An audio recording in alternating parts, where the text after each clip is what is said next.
আমরা অনেক সময় সিদ্ধান্ত গ্রহণ করে থাকি আগামীকাল থেকে নিজেকে পরিবর্তন করব, নিজের ডায়েট প্ল্যান তৈরি করব, এমনকি জিমে অ্যাডমিশন নেওয়ার মতো সিদ্ধান্ত আমরা গ্রহণ করে থাকি। এটা আপনার সঠিক সিদ্ধান্ত। আপনি জেনে থাকবেন, আমরা যখন কোনো হেলদি হ্যাবিট সম্পর্কে সিদ্ধান্ত গ্রহণ করে থাকি, নিজেকে পরিবর্তন করার চিন্তা করে থাকি, তখন আমাদের সাবকনসিয়াস মাইন্ড আমাদেরকে বিভিন্নভাবে ডিস্ট্র্যাক্ট করতে থাকে।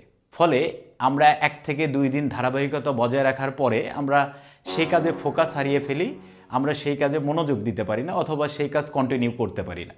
কোনো হেলদি হ্যাবিটস তৈরি করতে আপনার অনেক সময় লাগবে, এটা যেমন স্বাভাবিক, এবং আপনার হেলদি হ্যাবিটস তৈরি করার জন্য অবশ্যই দরকার সঠিক রুটিন এবং সঠিক গাইডলাইন্স।